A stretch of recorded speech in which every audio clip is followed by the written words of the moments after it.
I thought that sorrow was something to be fixed, a spot to be washed from a shirt, something temporary, frustrating, something to push away. When sorrow came, I diverted myself. I filled the silence with noise, music, task, swiping, other people, anything to keep me from remembering that something inside of me hurt. It worked for a while, until it did not. Because the truth is, sorrow does not disappear when you look the other way. It festers, silently, patiently, like a shadow in the corner of the room, waiting for you to notice. The day I learned to be quiet in my grief was not dramatic. There was no breakdown, no grand epiphany.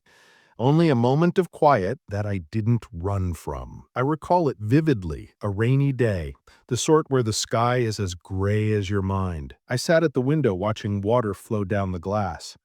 And one time, I didn't pick up my phone. I didn't try to distract myself. I simply sat with it, with the ache building in my chest for weeks now. At first, it was overwhelming, like sitting next to a stranger who sees too much of you. I wanted to stand up, to go, to do something else.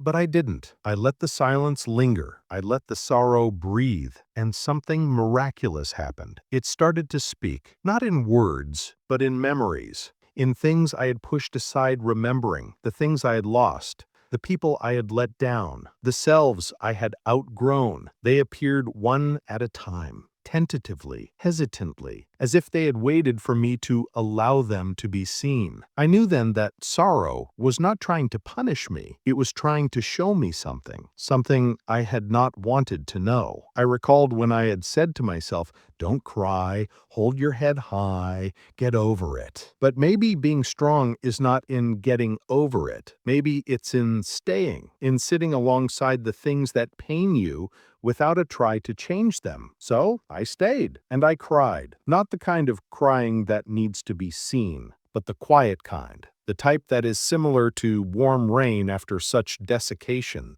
It did not mend anything, but it let something go. After a while, I witnessed how sadness moved. It was not a tempest to run from. It was a tide. It surged and receded.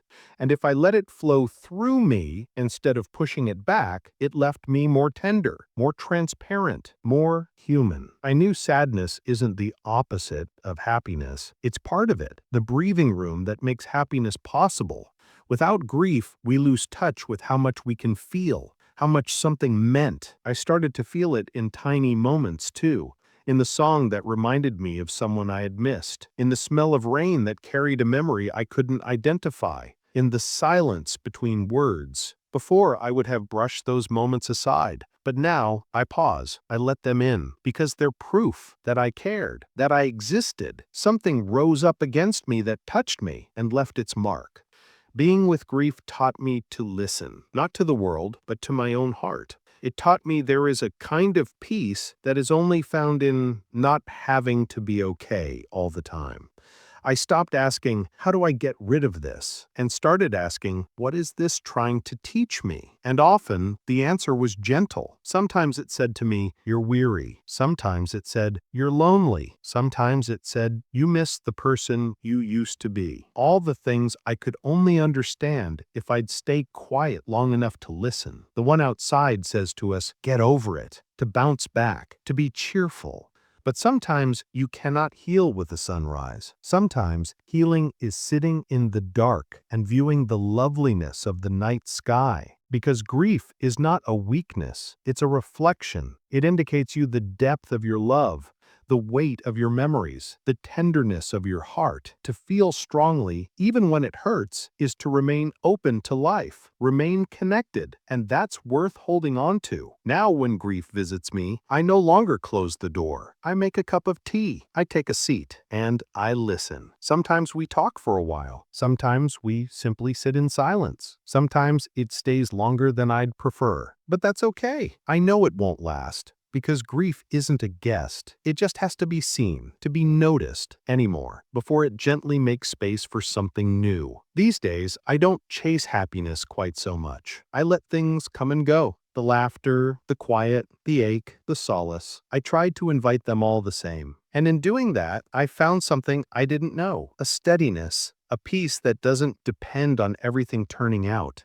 A peace born of recognizing I can be in my grief and still be intact. Because maybe that is what healing is. Not the loss of pain, but learning to live gently with it. If you're listening and you're shattered, I want you to understand that it's okay to take it easy, to stop fighting your pain, to sit with it, let it have a voice. It might just have something beautiful to share with you.